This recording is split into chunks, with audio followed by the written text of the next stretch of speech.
নমস্কার বন্ধুরা, গৃহিণী রন্ধন কথা চ্যানেলটিতে তোমাদের সবাইকে স্বাগত। চলে এসেছি রান্নার নতুন আরও একটি ভিডিও নিয়ে, নতুন আরও একটি রেসিপি নিয়ে।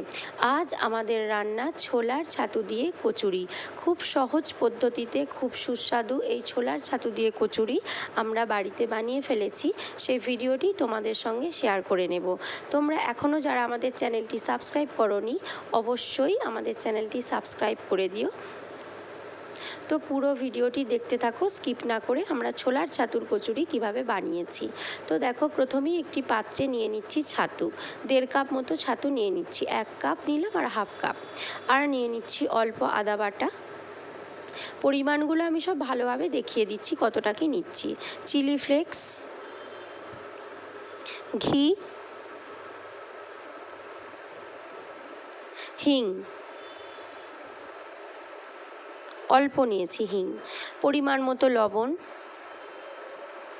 ধনে পাতাগুলোকে এভাবে কুচি কুচি করে নিতে হবে, শাহি গরম মশলা আর ভাজা মশলা। তো সব মশলাগুলো আমার দেওয়া হয়ে গেছে। এবার এই শুকনো অবস্থাতেই ছোলার ছাতুটা ভালোভাবে মশলাগুলোর সঙ্গে মাখিয়ে নেব। তো এবার অল্প অল্প জল যোগ করে একটা ছাতুর ডো বানিয়ে নেব। তো ছাতুর ডো আমার বানানো হয়ে গেছে। এবার একটু ভালোভাবে এটা তেল দিয়ে, হাতে তেল নিয়ে একটু ঠেসে নিচ্ছি। তো এটা পুর হিসেবে ব্যবহার করতে হবে। তো দেখো, এটা একটু কিছুক্ষণ চাপা দিয়ে রেখে দিচ্ছি। তো দেখো, এটা আমার রেডি হয়ে গেছে। তো এদিকে আমি নিয়ে নিচ্ছি পরিমাণ মতো ময়দা। তো ময়দাটাতে ময়ান দিয়ে দিলাম।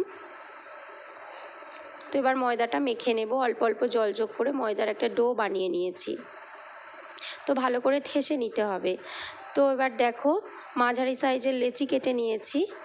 তো লেচিগুলোকে ভালোভাবে পাকিয়ে ভেতরটা এভাবে গর্ত করে আর ছাতুর এখানে গোল গোল বল করে ভেতরে পুর দিয়ে দিচ্ছি। আমি ভিডিওতে ভালোভাবে দেখানোর চেষ্টা করছি যে আমি কিভাবে করছি। তো মুখটাকে খুব ভালোভাবে মুড়িয়ে নিতে হবে যাতে বেলার সময় ফেটে না যায়। তো দেখো, সব লেচিগুলোই আমার রেডি করা হয়ে গেছে বেলার জন্য। সব কটাতেই আমার পুর ভরে রাখা হয়ে গেছে। এবার অল্প তেল দিয়ে খুব সাবধানে বেলে নিতে হবে যাতে ফেটে না যায়।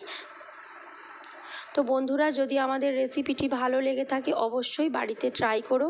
এটি নিরামিষ দিনে খুব ভালো একটি খাবার। তো দেখো, আমার বেলা হয়ে গেছে।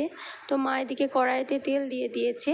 তো তেল এসে গেছে। এবার এক এক করে সব ছাঁকা তেলে ভেজে নিতে হবে। তো ভালোভাবে উল্টে পাল্টে ভেজে নেব। দেখো, মা খুব ভালোভাবে ভেজে নিচ্ছে, খুব সুন্দর ফুলছে। তো এটা খেতে খুব টেস্টি হয়। ব্রেকফাস্ট অথবা ডিনারের জন্য এটি খুব ভালো খাবার। খুব সহজ পদ্ধতিতে এটা তোমরা বানিয়ে ফেলতে পারো আমাদের রেসিপিটি ফলো করে। তো এবার এক এক করে সব কটাই ভেজে নেব। তো বন্ধুরা, ভালো লাগলে অবশ্যই আমাদের চ্যানেলটি লাইক সাবস্ক্রাইব করে দিও। ভিডিওটি দেখার জন্য ধন্যবাদ। আবার কথা হবে পরবর্তী কোনো ভিডিওতে।